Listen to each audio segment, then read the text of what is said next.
ओम ज्ञानतिमिरान्धस्य ज्ञानाञ्जनशलाकया चक्षुरुन्मीलितं येन तस्मै श्रीगुरुवे नमः।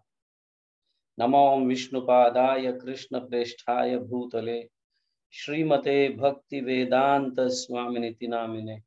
नमस्ते सारस्वते देवे गौरवाणी प्रचारिणे निर्विशेष शून्यवादी पाश्चात देश तारिणे। जय श्री कृष्ण चैतन्य प्रभु नित्यानंद श्री अद्वैत गदाधर श्रीवासादि गौर भक्त वृंद। हरे कृष्ण कृष्ण कृष्ण हरे हरे, हरे राम राम राम हरे हरे। हरे कृष्ण कृष्ण कृष्ण हरे हरे, हरे राम राम राम हरे हरे। हरे कृष्ण कृष्ण कृष्ण हरे हरे, हरे राम राम राम हरे हरे। हरे कृष्णा। सभी भक्तों का स्वागत है आज के भागवतम क्लास में।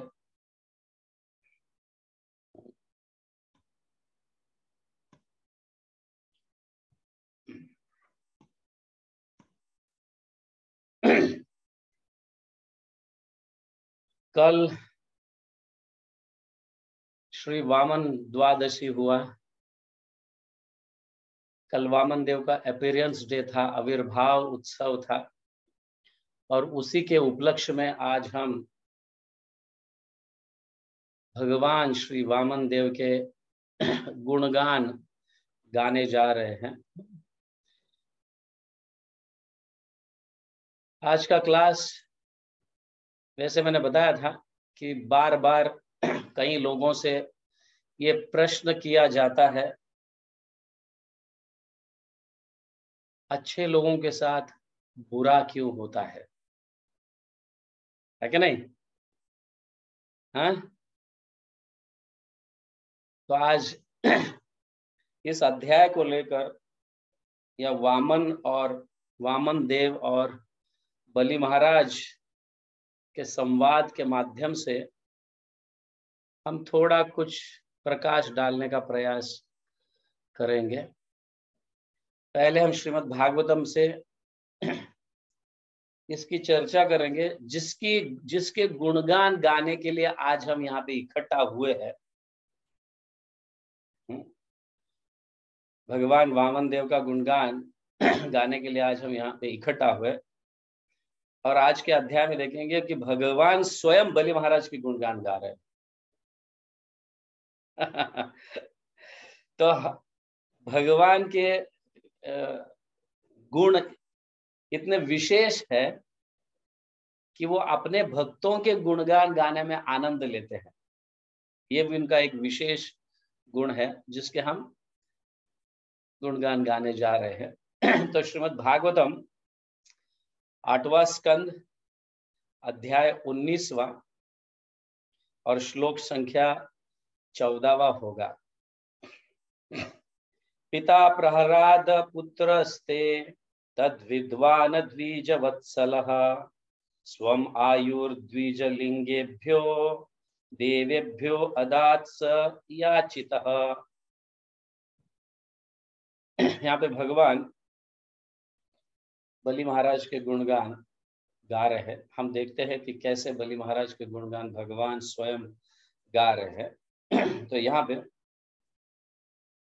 पिता मतलब पिता, प्रहलाद पुत्र, महाराज प्रहलाद का पुत्र, ते तुम्हारा, तत् विद्वान यद्यपि यह उसे ज्ञात था, द्विजवत्सलः फिर भी ब्राह्मणों के प्रति प्रेम होने से, स्वम अपनी आयु उम्र, द्विज लिंगभ्य जो ब्राह्मणों के वश में थे, देवेभ्य देवताओं को, अदात दे दिया, सह उसने, याचितः मांगे जाने पर।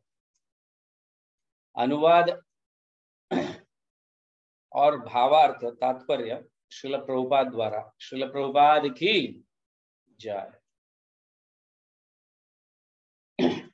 तुम्हारे पिता विरोचन,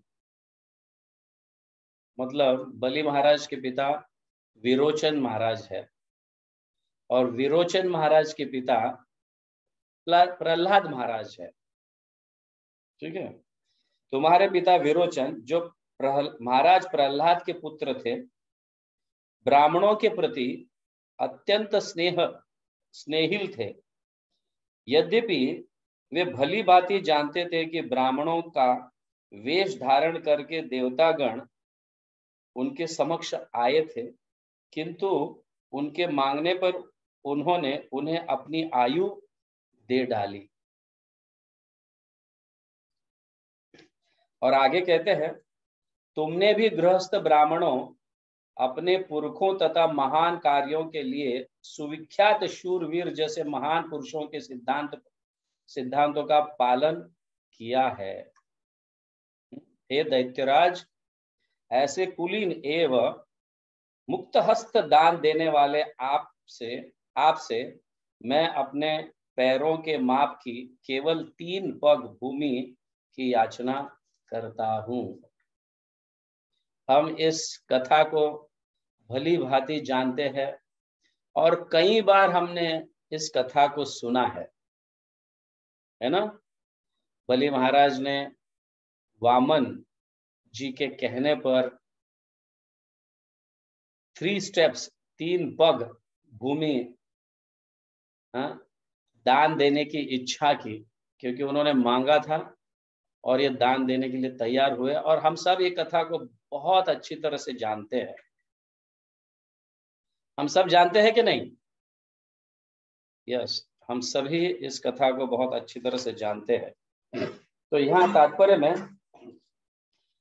प्रभुपाद लिखते हैं, बलि के पिता महाराज विरोचन ब्राह्मण वर्ग से इतने प्रसन्न थे कि यह जानते हुए भी कि उनसे दान लेने के लिए ब्राह्मणों का वेश धारण करके देवता आए हैं, उन्होंने दान देना स्वीकार किया।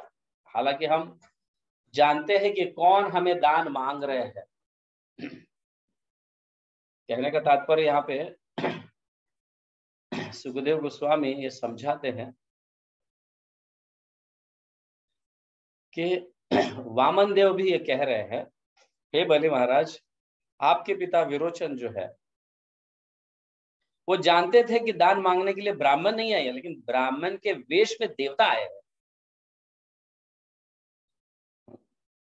तो उनके लिए वो जान भी देने के लिए तैयार हुए। अब इस टॉपिक से हम धीरे धीरे ये समझने का प्रयास करेंगे कि मोस्टली हम जब देखते हैं, हम अपने आप को इतने केंद्रित कर देते हैं कि ये समझने लगते हैं कि मेरे बिना ये काम होना संभव नहीं है कि नहीं? हम ये समझने लगते हैं कि मेरे बिना ये काम होना संभव नहीं है। हम पूरे दुनिया के सेंटर बन जाते हैं और सारी दुनिया मुझे रिस्पेक्ट करे, हाँ, मेरी वाह वाह करे, मेरे गुणगान गाए, ऐसे हम सोचने लगते हैं। मैं जब भी कभी कभी फ्लाइट से कई जगह जाता हूँ तो मैं ये देखते रहता हूँ, जब फ्लाइट ऊंचे स्तर पर जाता है तो बड़े बड़े बिल्डिंगे भी जो है ना, इतने छोटे लगने लगते हैं, और उस बिल्डिंग में ऊपर से देखा जाए तो हमारा तो अस्तित्व दिखता ही नहीं है कि नहीं? उतने ऊंचे स्तर पर जाकर बिल्डिंगे एक कण के जैसे दिखती है, तो उन बिल्डिंग के सामने अगर हम खड़े भी है वहां पे, तो भी हमारा अस्तित्व दिखता तक भी नहीं है। अभी सोचो, ये सिर्फ 3000 किलोमीटर के दूरी पर ये विमान या प्लेन गया हुआ है, वहां से नहीं दिखता है, तो असंख्य ब्रह्मांड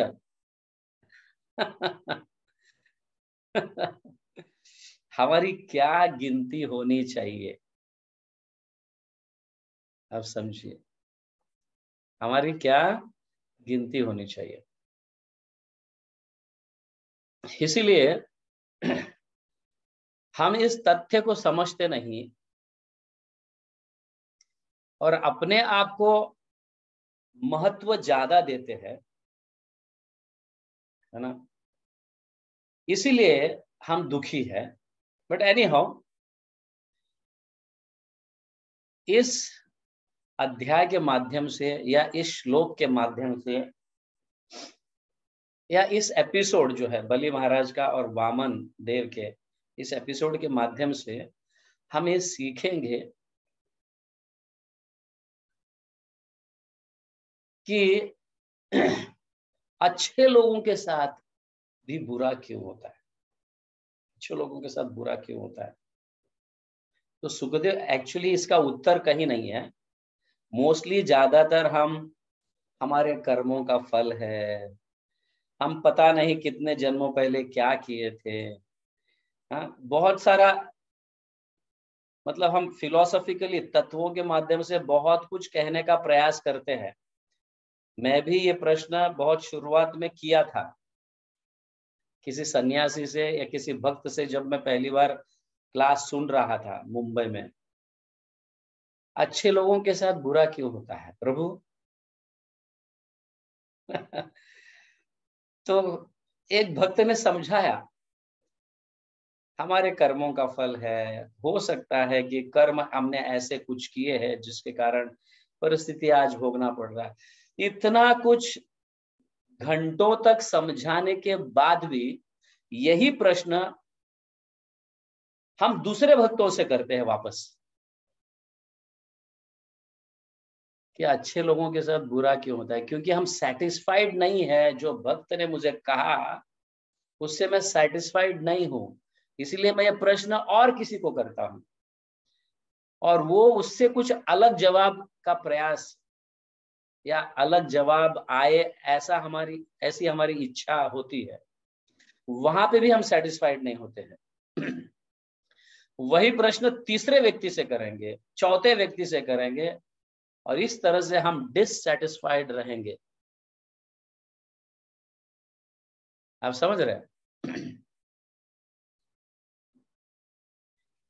तो ऐसे ही एक व्यक्ति ने एक प्रश्न किया था जब मैं मंदिर में था। मैंने जैसा प्रश्न किया वैसे एक व्यक्ति ने बहुत सालों के बाद आकर मुझे प्रश्न किया, प्रभु अच्छे लोगों के साथ बुरा क्यों होता है?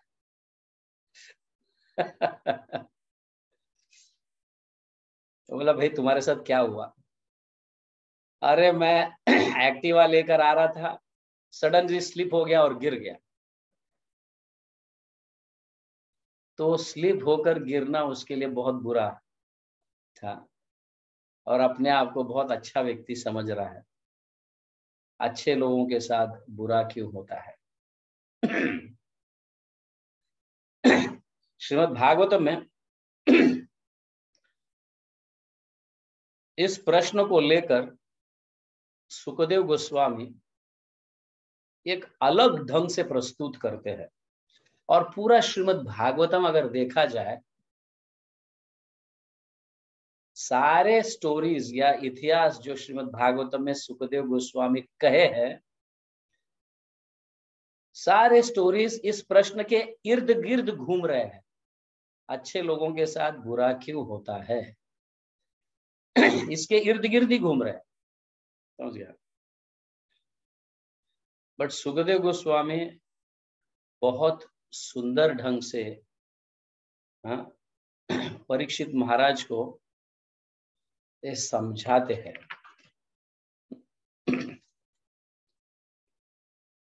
तो एक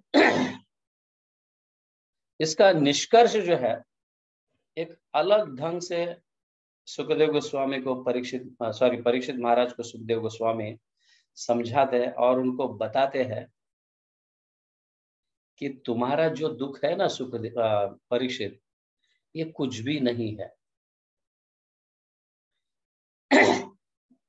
हम परीक्षित महाराज की कथा भी जानते हैं, है ना। परीक्षित महाराज को एक एक गलती किए थे। परीक्षित महाराज को प्यास लगा था, वन में शिकार के लिए गए थे, प्यास लगा था अपने प्यास को बुझाने के लिए कुटिया में जाते हैं, वहां पे एक ऋषि तपस्या करते रहते हैं, उनकी बात सुनते नहीं है, इसलिए मरा हुआ सांप लेकर उनके गले में डालते हैं,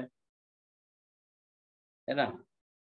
और उनके पुत्र श्रृंगी को पता चलता है तो श्रृंगी शाप देता है, और किसी तरह से फिर ऋषि अपने बाह्य इसमें आ जाते हैं, समाधि में, बाह्य समाधि से बाहर आ जाते हैं, फिर पुत्र को कहते हैं तुमने क्या किया।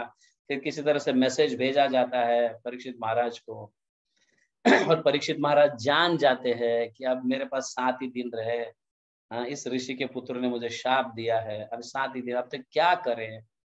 तो फिर ये पूरा जो है सिचुएशन भगवान की व्यवस्था के माध्यम से घटने लगती है। सुखदेव गोस्वामी आते हैं और परीक्षित महाराज को श्रीमद् भागवत की कथा सुनाने लगते हैं।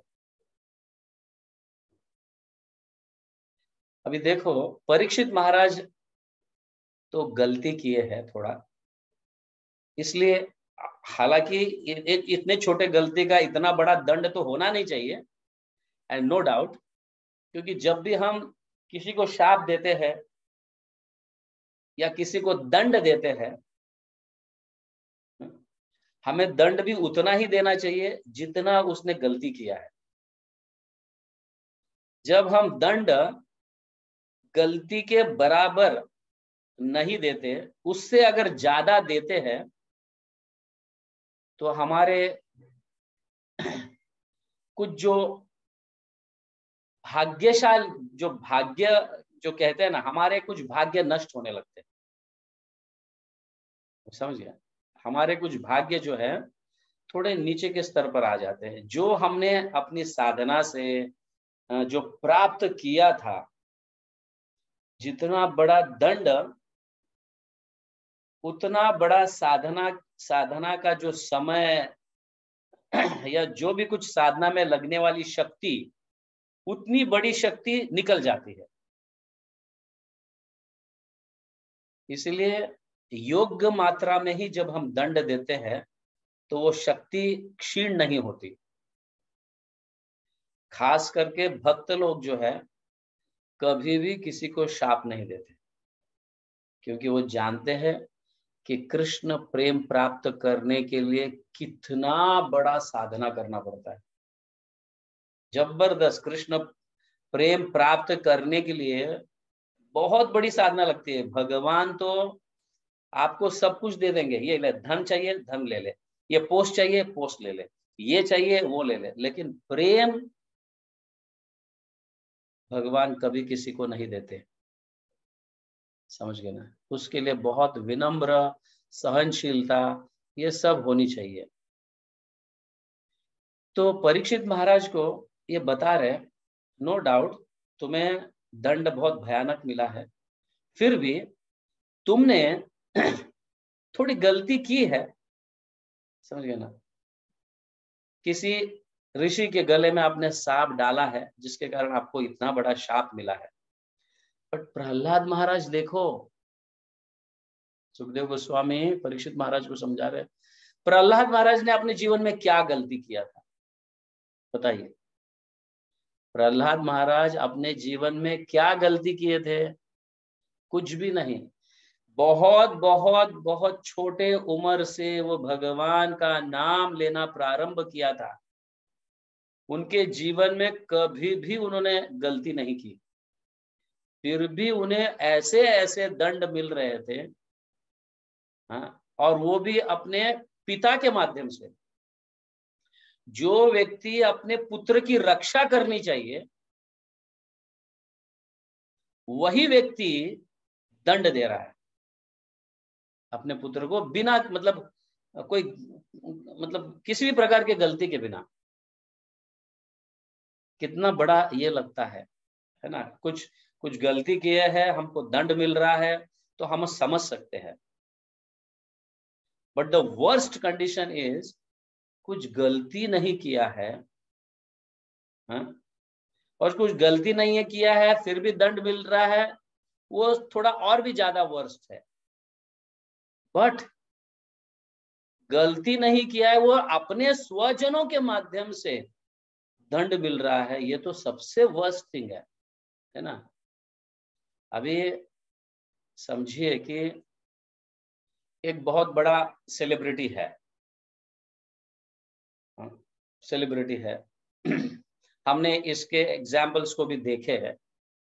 वो प्राइम मिनिस्टर कहो, ये कहो, कोई टेररिस्ट उसको मारने की चेष्टा करता है या मार भी डालता है तो समझ सकते हैं, लेकिन अपने ही गार्ड्स,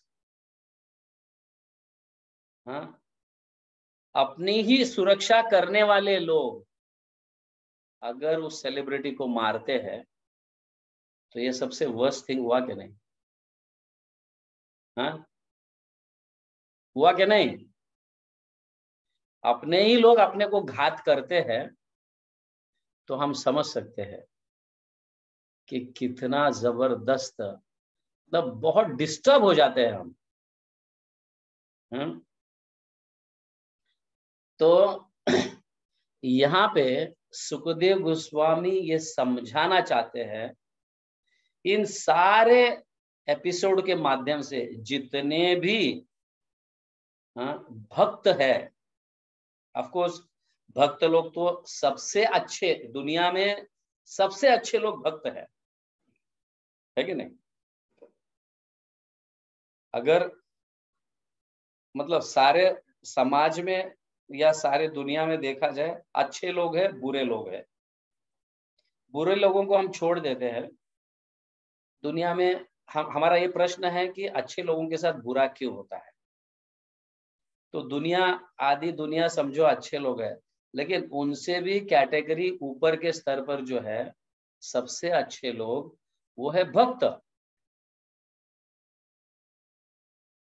अभी यहाँ पे सुखदेव गोस्वामी इन सारे शुद्ध भक्तों के माध्यम से परीक्षित महाराज को यही समझाना चाहते हैं कि किस तरह से ये अच्छे लोग बुरे समय में, हाँ, किस मतलब रिएक्ट किस तरह से किया। हमारा प्रश्न यह है, अच्छे लोगों के साथ बुरा क्यों होता है? लेकिन यही अच्छे लोग बुरे समय में कैसे कार्य करते हैं जिसके कारण बुरा टल जाता है ना? ये प्रश्न का उत्तर हम नहीं दे, मतलब यहाँ पे दिया नहीं जा रहा है कि अच्छे लोगों के साथ बुरा क्यों होता है, ये प्रश्न का उत्तर नहीं दिया जा रहा है यहाँ पे। क्योंकि हुआ सो तो हुआ, क्योंकि अपने कर्मों के अनुसार अपने को फल मिला और मिलने वाला भी है। आप कितने हजार लोगों से प्रश्न पूछो, सारे लोग इस प्रश्न का उत्तर यही देंगे, क्योंकि व्यक्ति, जीव अपने अपने कर्मों का फल भोगता है। कुछ जन्मों में कुछ बुरा कार्य किया होगा और इस अच्छा जन्म प्राप्त होने के बाद भी, कोई बुराई नहीं करने के बाद भी, अच्छा व्यक्ति होने के बाद भी ये बुरे दिन आए हैं। यही तथ्य है। सारे भक्त तुम्हें इसी तरह से समझाएंगे, लेकिन सुखदेव गोस्वामी का एक अप्रोच जो है, हाँ, सन्निकर्ष जो है, वो अलग ढंग से प्रस्तुत कर रहे हैं। Why bad things happens with good people के जगह how good people react at the time of bad things, ये सुखदेव गोस्वामी यहाँ पे पूरे श्रीमद् भागवतम में अनेक भक्तों के उदाहरण देकर समझा रहे हैं। पांडवास कहो, ध्रुव महाराज कहो, ध्रुव महाराज ने तो क्या गलती किया था, हाँ? वो तो सिर्फ अपने पिता के गोद में बैठना चाहता था, है कि नहीं? वो तो अपने पिता के गोद में बैठना चाहता था, लेकिन सुरुचि उसको खींचकर, बैठते जाते हुए देखकर उसको खींचकर अपने पुत्र को बिठाकर ध्रुव महाराज को ढकेल देती है। वो तो गलती नहीं किया, फिर भी अच्छे व्यक्ति के साथ बुरा हो रहा है। उसी तरह से प्रहलाद महाराज के साथ भी बुरा हो रहा है, उसी तरह से पांडवों के साथ भी बुरा हो रहा है, और कई ऐसे भक्तों का उदाहरण सुखदेव गोस्वामी समझाते हैं। और इसी तरह से समझ गए ना? अभी बलि महाराज का भी उदाहरण देकर सुखदेव गोस्वामी परीक्षित महाराज को यह समझाने का प्रयास कर रहे हैं। जैसे मैंने कहा, प्रहलाद महाराज के पिता, अपने पिता जो रक्षा करना चाहिए अपने पुत्र की, वही पिता अपने पुत्र की हत्या करने पे तुला हुआ है। ये कितना वर्स्ट कंडीशन होगा, समझ गया। इसी तरह से अभी भगवान ही किसी का बुरा करने जा रहे हैं तो क्या कहा जाए?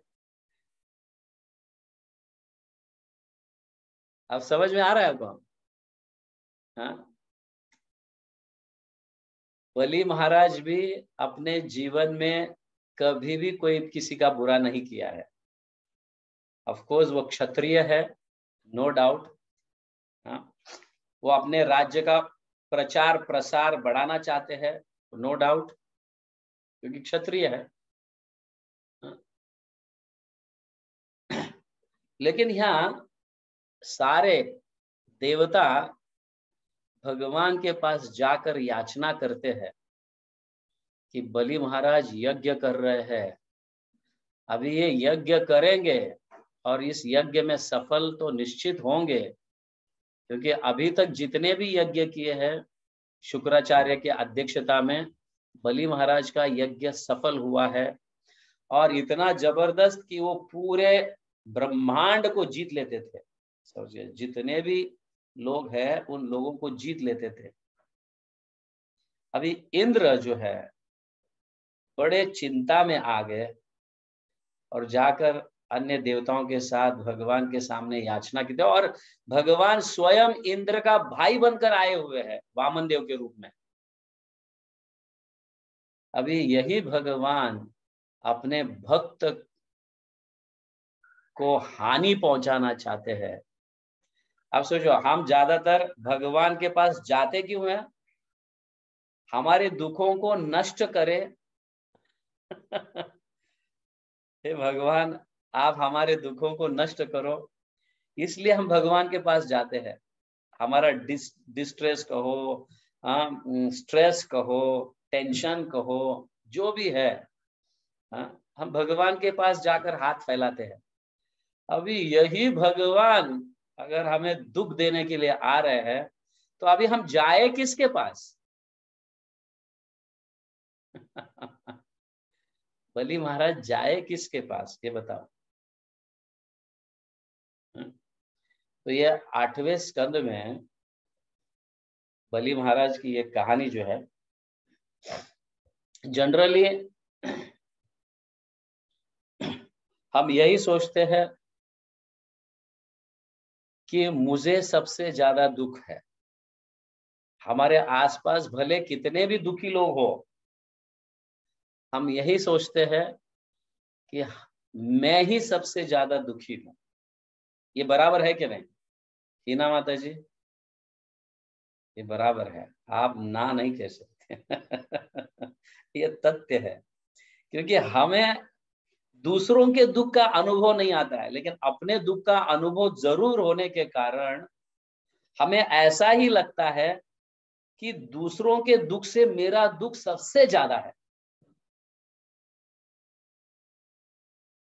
एक बार एक साइकोथेरेपी में हमने ऐसा सुना था, एक सेमिनार चल रहा था तो हमने सुना था, साइकोथेरेपी मतलब जो मेंटल डिस्ट्रैक्शन को ठीक से लेके आता है और उसके मनोभावना को वापस स्थित करता है। कई लोग ऐसे हाइपर टेंशन में जाते हैं, अपने मनस संतुलन को खो बैठते हैं, कभी कभी पागल के जैसे हरकत करने लगते हैं, दुखी हो जाते हैं। तो अपने दुख जो है, अगर डॉक्टर के पास जाए या किसी साइकोलॉजिस्ट के पास भी जाए, तो अपना दुख हम किसी के सामने व्यक्त नहीं करते, सिर्फ डॉक्टर को व्यक्त करते हैं।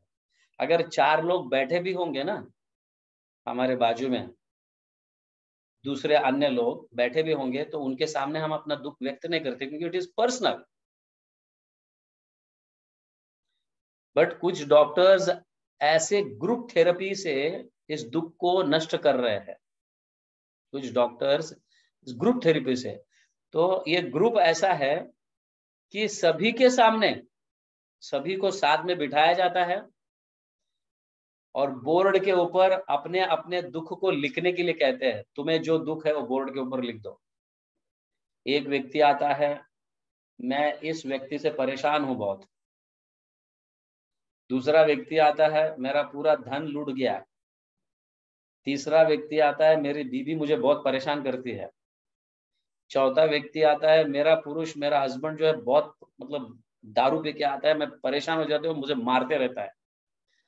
सारे कई लोगों के दुखों को बोर्ड पर लिखा गया और सब लोग अपना अपना दुख उस बोर्ड पर लिख कर रखे और सब अपने जाके अपने सीट पर बैठ गए, सारे के सारे लोग। अब ये थेरेपिस्ट जो है, डॉक्टर जो है, ये कहता है मैं अभी इस व्यक्ति का दुख इसको देना चाहता हूं और इस व्यक्ति का दुख उसको देना चाहता हूं। कितने लोग हैं तैयार ऐसे बोलो अपने अपने दुखों को रिप्लेस करने के लिए? एक भी व्यक्ति तैयार नहीं हुआ। उसको तब लगने लगा कि मेरे से भी ज्यादा दुखी लोग हैं, भाई नहीं चाहिए मुझे, मेरा दुख ठीक है। आप समझ गए, मेरा दुख ठीक है। हाँ, क्योंकि हमें ऐसी आदत हुई कि मैं सबसे ज्यादा दुखी हूं, मेरे मेरे जितना दुख किसी को भी नहीं है, मैं सबसे ज्यादा दुखी हूं। तो ये ग्रुप थेरेपी से एक एडवांटेज है ऐसा कि अपने दुखों को प्रस्तुत करना और देखना कि दूसरे मेरे से भी ज्यादा दुखी है। ऐसा एक थेरेपी निकला हुआ है, नो डाउट। बट यहाँ पे सुखदेव गोस्वामी भी परीक्षित महाराज के सामने ऐसे उदाहरणों को प्रस्तुत करना चाहते हैं। हे परीक्षित महाराज, तुम्हें तो 7 दिन मिला है, समझ गए, और भागवत कथा सुन रहे हो, इसका सुअवसर तुम्हें प्राप्त हुआ है। हमें पता है क्या हम कब मरने वाले हैं? हमें पता है? बिंदु वासुदेव माता जी, तुम्हें पता है क्या? शुभ लक्ष्मी माता जी, सिद्धार्थ, पता है क्या? है?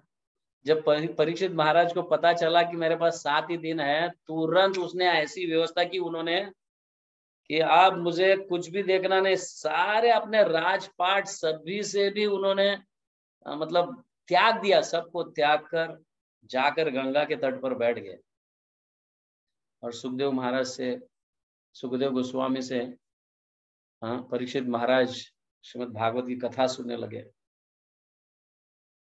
हमें पता नहीं है कि हम कब मरने वाले हैं, कितना इमरजेंसी है हमें पता तक भी नहीं है, समझ गए ना? फिर भी हम कथा सुनने में हमारी रुचि नहीं है। क्या रोज रोज वही कथा सुनना है? बट न्यूज़पेपर पढ़ने में हम बहुत आनंद लेते हैं। हमने ऐसे ऐसे लोगों को न्यूज़पेपर पढ़ते हुए देखा है, हाँ? टॉयलेट में जाते हुए भी अपना समय बर्बाद नहीं करना चाहते, इतने बिजी लोग हैं, टॉयलेट में न्यूज़पेपर लेकर पढ़ते रहते हैं।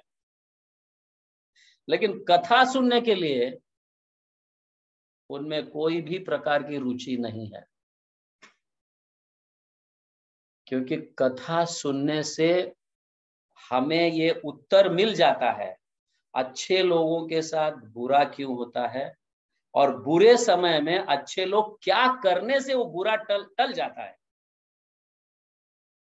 ये सुखदेव गोस्वामी अपने कथा में, कथा के माध्यम से या अनेक स्टोरीज, अनेक कथाओं के माध्यम से या अनेक भक्तों के कथाओं के माध्यम से, उनके चरित्र के माध्यम से परीक्षित महाराज को यह समझाने का प्रयास किया और परीक्षित महाराज फुल्ली सेटिस्फाइड हुए। परीक्षित महाराज फुल्ली सेटिस्फाइड हुए। कुछ समय पहले हमने ये प्रश्न पूछा था, मेरा स्वयं का मैं उदाहरण देता हूं, ये जब मुंबई की बात है, मैं जब किसी व्यक्ति को पूछा अच्छे लोगों के साथ बुरा क्यों होता है, तो उन्होंने एक प्रश्न उस उत्तर दे दिया कि अपने कर्मों का फल हमें भोगना पड़ता है। 1 घंटा तक समझाया, but I was not satisfied. फिर नेक्स्ट संडे आने पर दूसरा जब क्लास दे रहा था, दूसरे डिवोटी, उसको भी यही प्रश्न पूछा, उन्होंने भी यही उत्तर दिया, फिर भी आई वॉज नॉट सेटिस्फाइड। तीसरे संडे में सन्यासी जब क्लास दे रहे थे, सन्यासी को भी यही प्रश्न पूछा, I was not satisfied. But वही प्रश्न का उत्तर सुखदेव गोस्वामी इतने सुंदर रूप से पूरे भागवत कथा में, 7 दिन के भागवत कथा में देते हैं। परीक्षित महाराज वॉज फुल्ली सेटिस्फाइड। क्यों? क्योंकि उसका उत्तर ये है, अब हुआ सो तो हुआ, अच्छे लोगों के साथ बुरा होना है क्योंकि कर्मों का फल है, लेकिन अब वो बुरे समय को टालना कैसा है, ये बहुत महत्वपूर्ण विषय है ना, है कि नहीं? बहुत महत्वपूर्ण विषय है। अभी देखो, थोड़ा आगे चलकर हम ये देख लेते हैं कि दशम स्कंद में अगर जाए, सारे गोपियां सब कुछ त्याग कर भगवान के पास आए, कृष्ण के पास आए।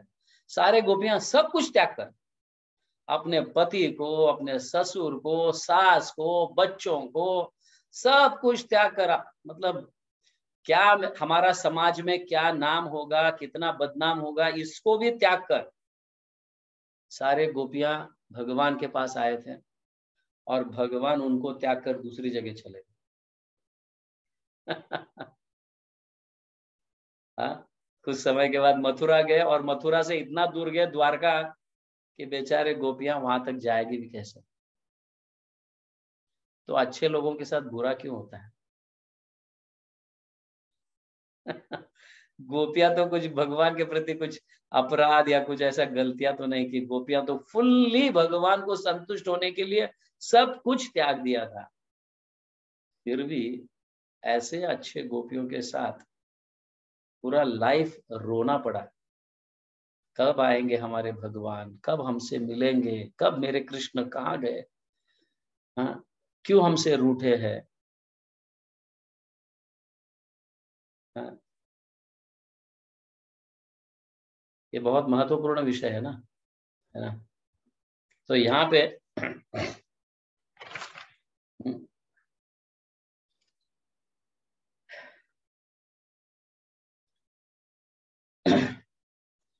तो ये समझाया जा रहा है, बलि महाराज, हम जानते हैं बलि महाराज यज्ञ करने के लिए बैठे हुए हैं।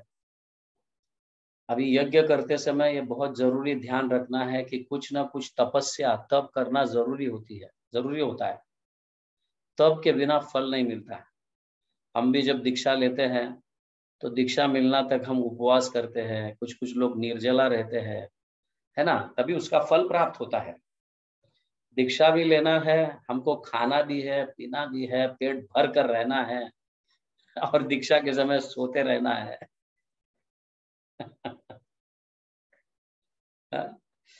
तो जब भी हम यज्ञ करते हैं, उसका फल अगर हमें चाहिए तो तपस्या जरूरी है। 3 चीजें जरूरी है बहुत। यज्ञ, यज्ञ के साथ साथ तपस्या, तपस्या के साथ साथ आखिरी यज्ञ पूर्ति होते ही दान करना। दान करने से यज्ञ का फल निश्चित मिलता है। तपस्या किए, यज्ञ किए और फल की इच्छा किए तो कभी कदापि नहीं मिलता है, लेकिन दान देने के बाद ही वो फल फलित हो जाता है। दान के बिना फल प्राप्त नहीं हो सकता। ये 3 स्टेजेस है, यज्ञ, तप एंड दान। समझ गया? तो बलि महाराज यज्ञ कर रहे थे। यज्ञ का अंतिम पड़ाव मतलब समाप्त होने आ रहा था यज्ञ। तो बलि महाराज देखते हैं कि एक व्यक्ति, हाँ, एक बालक आ रहा है और उसका तेज इतना जबरदस्त है, उसके सामने सूर्य का तेज भी, क्या बोलते हैं, बटुक के जैसा लगा। बटुक मतलब जानते हैं ना, हाँ? एकदम छोटा नाना, समझ गया ना। अभी वामन मतलब ही बटुक, छोटा बालक, समझ गया ना। और इस बालक के तेज के सामने सूर्य का भी प्रकाश जो है वो बटुक के जैसा लगने लगा, वामन के जैसा लगने लगा। तो बलि महाराज तुरंत उठ जाते हैं। ये साधारण ब्राह्मण नहीं है, समझ गया ना। ये तो कोई जबरदस्त ब्राह्मण होना चाहिए, महान व्यक्ति होना चाहिए। उनके तेज को देखकर ही बलि महाराज तुरंत उठ जाते हैं और उनको प्रणाम करते हैं, उनको इतना रिस्पेक्ट देते हैं। आप श्रीमद् भागवतम में ये 8वें स्कंद में पढ़ो, आपको पता चलेगा कि बलि महाराज भगवान वामन देव को कैसे रिस्पेक्ट दे रहे हैं और भगवान बहुत संतुष्ट हो गए। सबसे बेस्ट चैरिटी, हाँ, सबसे बेस्ट दान ये है कि जब हम दान देते हैं, दोनों भी व्यक्ति आपस में इतने संतुष्ट होना चाहिए, हाँ, और उसे सबसे बेस्ट दान कहा गया है। और बलि महाराज आप देखिए, जैसे उस वामन भगवान को देखते हैं, अपने यज्ञ पूर्ण करते हैं और उनके चरणों में बैठ जाते हैं और उनकी सेवा, उनका रिस्पेक्ट इतना देते हैं कि वामन देव बहुत खुश हो जाते हैं उनकी सेवा से। ऐसी सेवा, ऐसा रिस्पेक्ट मैंने देखा नहीं। आप समझ रहे हैं? ऐसी सेवा, ऐसा रिस्पेक्ट मैंने देखा नहीं। वामन देव स्वयं बलि महाराज के गुणगान गाने लग रहे, उनके वंश का, उनके डायनेस्टी का गुणगान गा रहे बलि महाराज, सॉरी वामन देव। इनफैक्ट हम सब यहाँ पे इकट्ठा हुए भगवान वामन के गुणगान गाने के लिए, और वामन देव स्वयं यहाँ पे बलि महाराज के गुणगान गा रहे हैं। और सबसे शुरुआत तो ऐसे करते हैं, तुम्हारे पिता महा हिरण्याक्ष जो है, ऑफ कोर्स बलि महाराज के पिता विरोचन है महाराज, विरोचन महाराज के पिता प्रहलाद महाराज है, प्रहलाद महाराज के पिता हिरण्यकशिपु है, और हिरण्यकशिपु के भाई जो है वो हिरण्याक्ष है। हिरण्याक्ष इतना पावरफुल था, उसको देखते ही सारे लोग, सारे देवता अपनी मुंडी नीचे डालते थे, समझ गया।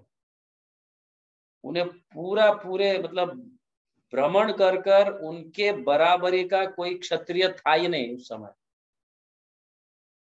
सभी को जीत कर, और उन्होंने गर्भदोषाई सागर में पृथ्वी को डाला था।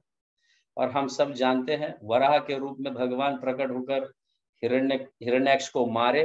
हिरण्याक्ष को मारने के बाद उनके भाई हिरण्यकशिपु इतने जबरदस्त गुस्सा हो गए और अपने दुश्मन को ढूंढने के लिए निकले, कहाँ है वो विष्णु, अब मैं उसको छोड़ूंगा नहीं। अभी यहाँ पे वामन देव बलि महाराज के गुणगान इस तरह से गा रहे हैं, उनके पिता महा के गुणगान गा रहे हैं यहाँ पे, उनके पूरे वंश का गुणगान गा रहे हैं यहाँ पे। हिरण्यकशिपु के गुणगान किस तरह से गा रहे बलि महाराज को, बलि महाराज के सामने वामन देव स्वयं गा रहे, वामन देव भगवान है स्वयं, और वो कह रहे हैं कि हिरण्यकशिपु भगवान को, मतलब अपने शत्रु को ढूंढने के लिए कहां कहां नहीं गया, सभी जगह गया, यहां तक वैकुंठ में भी गया हिरण्यकशिपु।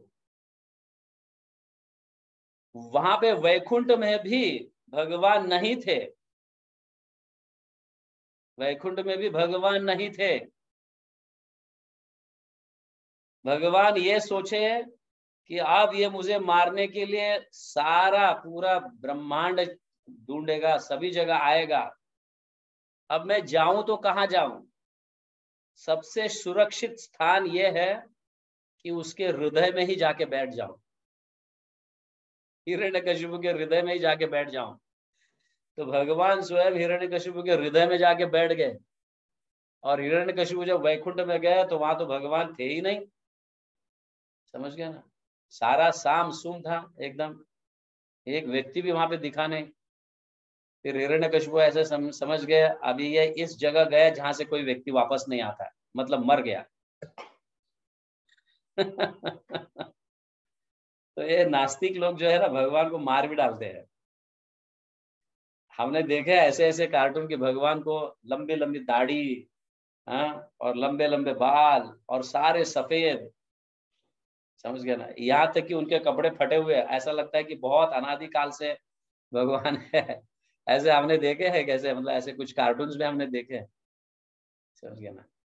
तो ऐसे नास्तिक लोग जो है जिनको भगवान के विषय में कुछ पता नहीं है, भगवान का चित्र किसी तरह से भी दोहराने लगते हैं, उनको एक इमेजिन, एक कल्पना करते हैं। तो ये भी इसी तरह से कल्पना करने लगा कि ये तो अभी विष्णु मेरा शत्रु तो मर गया होगा, ऐसी जगह गए जहां से वापस नहीं आते। उसको लगा कि विष्णु जो है साधारण व्यक्ति है, इस तरह से। तो एक्चुअली क्या ये तथ्य है, ये ऐसा हुआ नहीं है जो वामन देव समझा रहे हैं बलि महाराज को कि हिरण्यकशिपु ढूंढने के लिए वैकुंठ गया, वैकुंठ खाली था और भगवान उसके हृदय में जाके बैठ गए, ये हुआ नहीं है। फिर भी वामन देव इस तरह से कहानी बनाकर बलि महाराज के गुणगान गा रहे, तुम्हारे महापिता कैसे थे, कितने बलशाली थे, समझ गया। तो भगवान जानते हैं कि इस तरह से गुणगान गाने के बाद निश्चित रूप से व्यक्ति अपने क्या बोलते हैं, अपने सर्कल में आ जाता है। अभी देख, एक साधारण चीज है कि अगर कोई व्यक्ति बहुत दिनों के बाद आकर आपके आकर गुणगान गा रहे हैं, तो आप समझ जाएंगे कि इसको मेरे पास से कुछ चाहिए। मेरे से कुछ मांगना चाहता है, इसलिए मेरी गुणगान गा। और जब ज्यादा गुणगान गाने लगते हैं तो कुछ ज्यादा बड़ी चीज मांगने वाला है शायद, लेकिन कुछ ज्यादा गुणगान गाते हैं तो कुछ ज्यादा बड़ी चीज मांगने वाला है, हमें ऐसा लगता है, हमारे ऐसे विचार। लेकिन भगवान यहाँ पे सिर्फ बलि महाराज के गुणगान नहीं, समझ गया ना, हिरण्याक्ष के गुणगान गाए, हिरण्यकशिपु के गुणगान गाए, प्रहलाद के तो गाए ही गाए, और बलि महाराज के पिता विरोचन के भी गाए गुणगान, और बलि महाराज के गुणगान अभी गा रहे हैं। और ये कह रहे हैं तुम्हारे पूरे पूर्वज जो है ब्राह्मणों को इतना सम्मान देते थे कि वो जो मांगे वो देते थे, इतना रिस्पेक्ट था। और मैं चाहता हूं कि मैं भी ब्राह्मण हूं, आपसे कुछ मांगने के लिए आया, क्योंकि बलि महाराज के इतने गुणगान गाए वामन देव, अभी उन्हें बाध्य कर दिए कि अभी कुछ तो देना तो है ही, ये स्वाभाविक है, समझ गया ना। अगर मैं शुभ लक्ष्मी की माता जी के घर पे जाकर बहुत गुणगान गाऊं तो एटलीस्ट वो खाना तो खिलाएगी कि नहीं। प्रसाद तो खिलाओगी कि नहीं माता जी।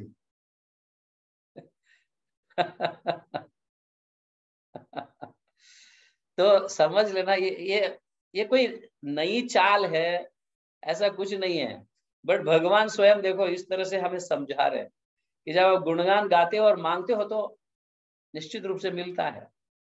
और भगवान तो इतनी बड़ी गुणगान गाए, एक व्यक्ति के नहीं, उसके पूरे वंश, हिरण्याक्ष, हिरण्यकशिपु, हाँ, प्रहलाद महाराज, विरोचन, और अभी बलि महाराज के गुणगान गा रहे हैं, समझ गए।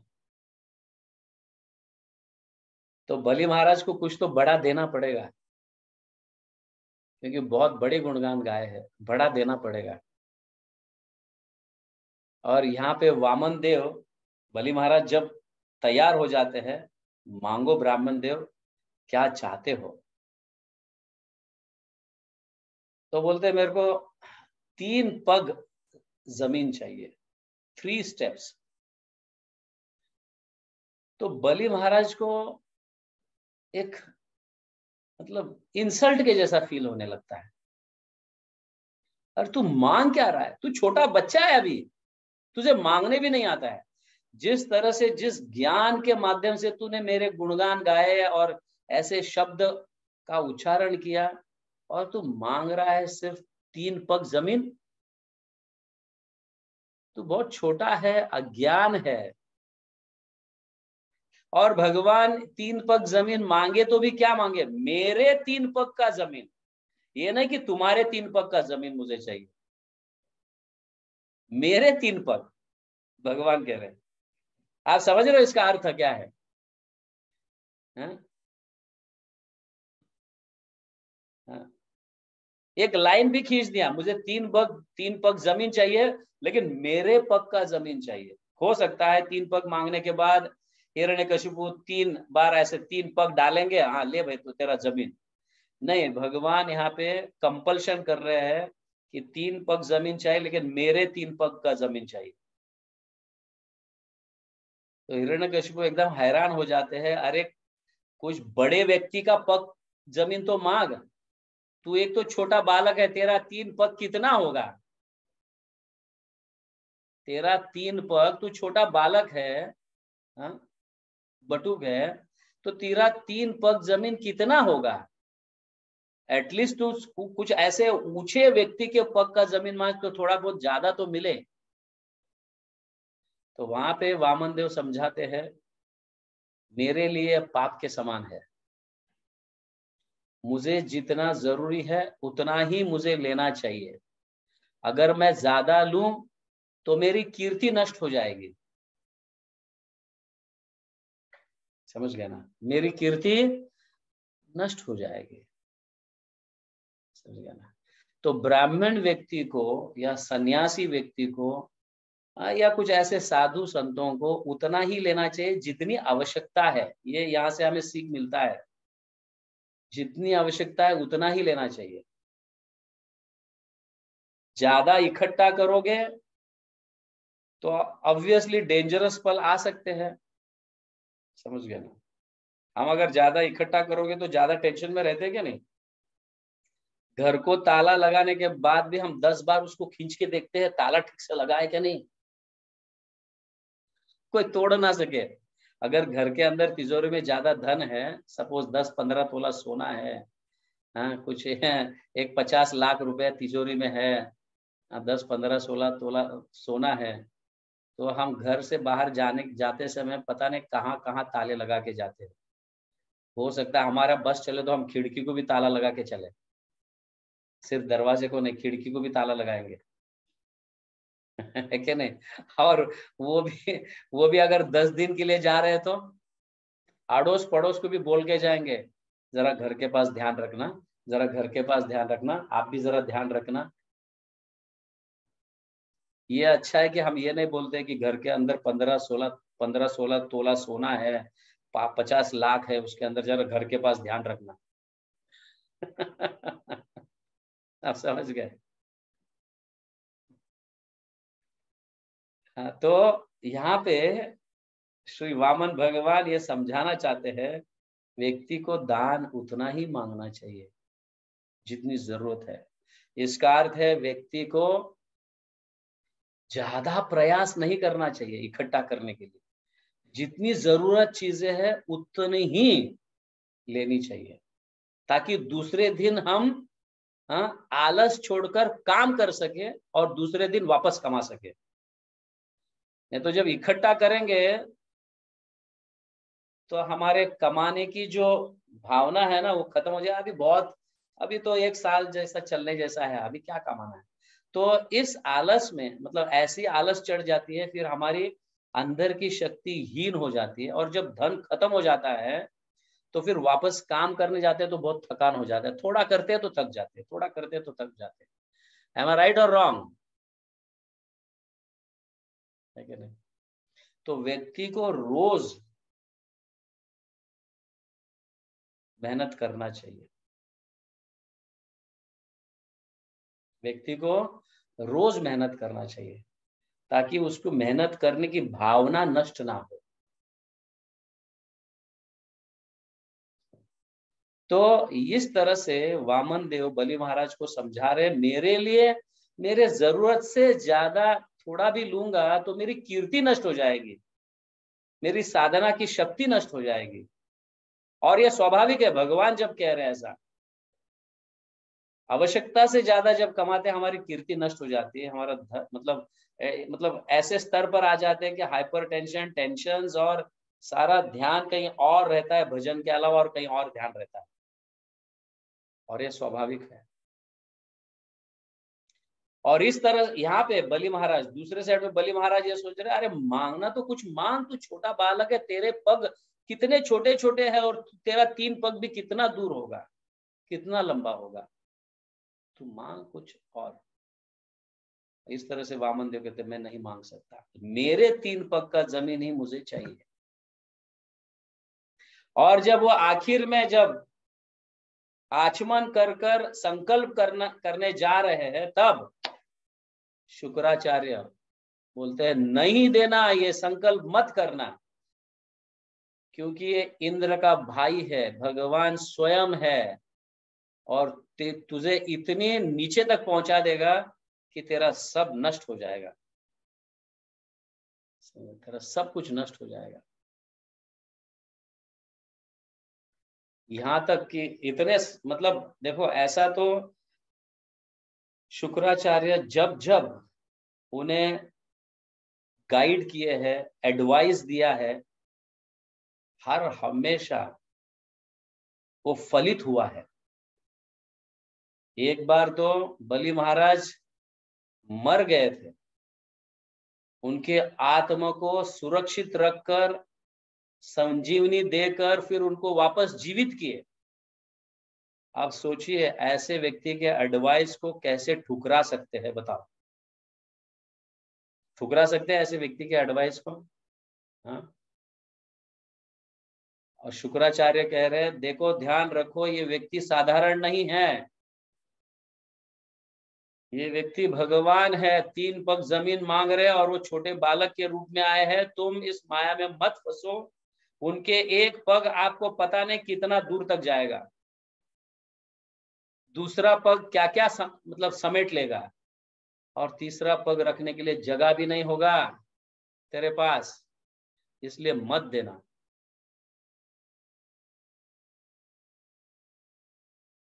अब समझिए, अभी इन भक्तों के माध्यम से सुखदेव गोस्वामी अच्छे लोगों के साथ भी बुरा जो होता है, तो ऐसे बुरे पल में या बुरे समय में अच्छे लोग कैसे स्टेप्स को लेते हैं, समझ गए ना, कौन से स्टेप्स को लेते हैं, ये समझना जरूरी है। वो पूर्ण रूप से भगवान पर आश्रित हो जाते हैं, समझ गए ना।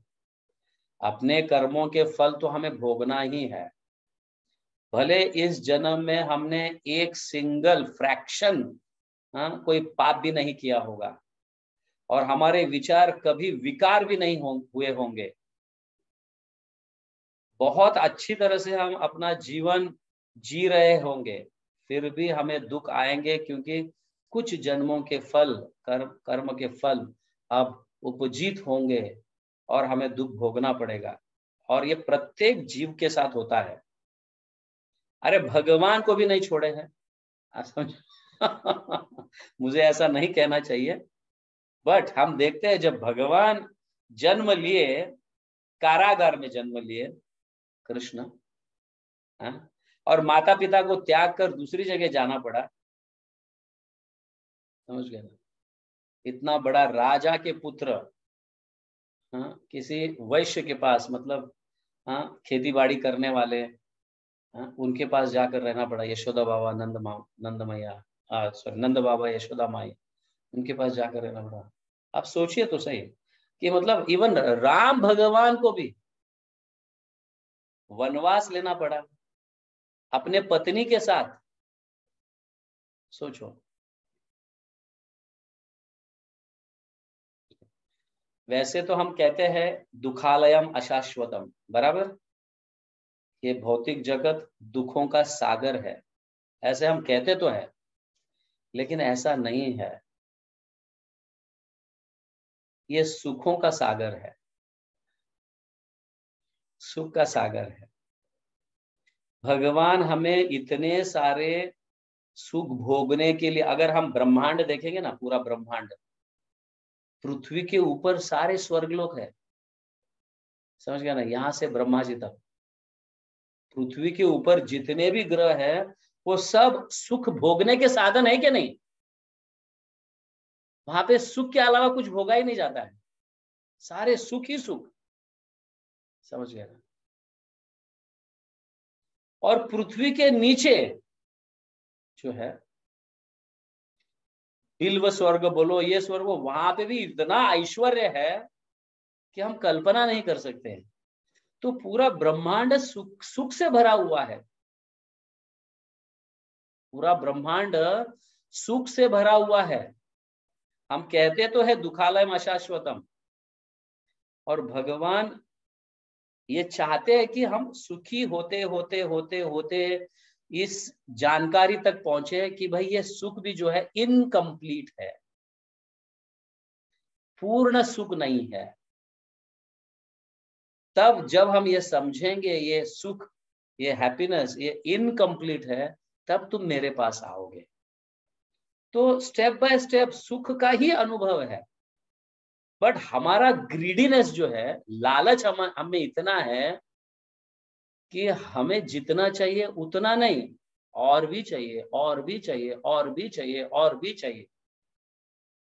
भगवान को सुख देने में या हमें सुख का भोग करने में भगवान को कोई आपत्ति नहीं है। ये समझ लीजिए आप अच्छी तरह से। हम सुख भोगना चाहते हैं, भगवान को कोई आपत्ति नहीं, वो कभी हमारे सुख के बीच में आएंगे भी नहीं। लेकिन अगर हम ऐसे सुख को चाहते हैं जो दूसरों के सुख, दूसरों को दुख में डालकर जब सुख चाहते हैं, तब भगवान बीच में आ जाते हैं। You cannot live your life happy at the cost of other suffering.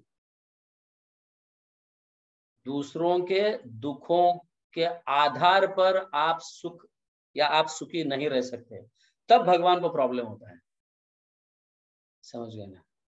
आप अपना सुख भोगने में कोई भगवान को आपत्ति नहीं है। लेट मी टेल यू, ऐसे शास्त्रों में कई प्रमाण है। तो ये पूरी दुनिया जो है, हम देखे पूरे ब्रह्मांड में स्वर्ग से लेकर ब्रह्मलोक तक सब सुखी है, और पृथ्वी के नीचे सारे पाताल तलातल जितने भी है वो सब सुखी है। सिर्फ नरक जो है वो भी छोटा स्थान, वो भी सबसे पाताल, सबसे नीचे वाले पाताल के नीचे वो भी छोटा स्थान है, जो व्यक्ति वहां पे दुख का अनुभव करता है क्योंकि वो पाप किया है। तो पूरे ब्रह्मांड में छोटा ही स्थान है जहां पे दुख का स्थान है, बाकी सब जगह सुख ही सुख है। फिर भी हम इस ब्रह्मांड में दुखी क्यों है? Because of greediness. दूसरों के दुख, हमें अपना सुख अपने मेहनत से जब आता है, अच्छी मेहनत से जब आता है वो सुख, तो वो सुख हमारे लिए हम डाइजेस्ट कर सकते हैं। पर दूसरों को दुख देकर हम जब सुख लेना चाहते हैं, वो सुख हम डाइजेस्ट नहीं कर सकते। उस सुख का दुख भयानक भोगना पड़ेगा। आप समझ रहे हैं? तो बलि महाराज यहाँ पे वामन देव को कह रहे, वामन देव इस तरह से कहने के बाद वामन देव कह रहे, ठीक है ले लो, आपके हिसाब से आपको जितना जमीन चाहिए 3 पग मैं देने के लिए तैयार हूँ। और आचमन कर कर संकल्प करना जाते हैं, तब हाँ शुक्राचार्य आकर उन्हें बहुत डांटते हैं, ये करते हैं। फिर भी, समझ गया ना, फिर भी वामन भगवान ने जो स्तुति की है बलि महाराज का, उस स्तुति के माध्यम से ये समझ पाए कि ये भगवान है और कोई नहीं है, समझ गया ना। तो भगवान के आज्ञा का पालन करने के लिए मैं अपने पुरोहित को भी त्याग दूंगा, मतलब अपने भौतिक जगत के जो गुरु है उसको भी मैं त्याग दूंगा। ऑफ कोर्स शुक्राचार्य आध्यात्मिक गुरु नहीं है, समझ गए ना, जो भगवान के साथ संबंध जुड़ाने वाले। इनफैक्ट भगवान के साथ संबंध तुड़ाने वाले गुरु जो होते हैं उनको हमें त्यागना चाहिए। समझ गए? जैसे अनेक ब्राह्मण है, कर्मकांडिया ब्राह्मण, ये ब्राह्मण वो ब्राह्मण जो है, जो हमें भगवान से दूर ले जाते हैं, ऐसे गुरु को हमें त्यागना चाहिए। ऐसे गुरु को त्याग कर आध्यात्मिक गुरु को जब अपनाते हैं और भगवान की सेवा करते हैं, इस तरह से सुखदेव गोस्वामी बताते हैं, वहां पे तुम्हें आनंद मिलेगा। So there you cannot suffer, there you will not be suffering. So अच्छे लोगों के साथ बुरा क्यों होता है, उसका बहुत सुंदर उत्तर यहाँ पे दिया गया है। क्या दिया गया? अच्छे लोग बुरे समय में कैसे रिएक्ट करते हैं, किस निष्कर्ष पर पहुंच जाते हैं, जिसके कारण उन्हें आनंद मिलता है। ये विषय आज का समझने का है। इस वामन मतलब वामन द्वादशी या मतलब वामन आविर्भाव महोत्सव जो हम आज गुणगान गाए हैं, ये ध्यान में रखो, भगवान भी भक्तों के गुणगान गाते हैं। और भगवान जब भक्तों के गुणगान गाते हैं ना, इससे ज्यादा आनंद और सुख का अनुभव कहाँ हो सकता है, तो बताइए। हमें कार्य ऐसे करने चाहिए जिसके कारण भगवान हमें चाहे, हमें हमारे पास देखे, हमको चाहने लगे भगवान। ऐसे कार्य हमें करने चाहिए जिससे हमें आनंद प्राप्त होता है। And no doubt. Hare Krishna. Jagat Guru Srila Prabhupada की जय। हरि नाम संकीर्तन की जय। वामन द्वादशी महोत्सव की जय। गौर प्रेमानंदे। हरि हरि बोल।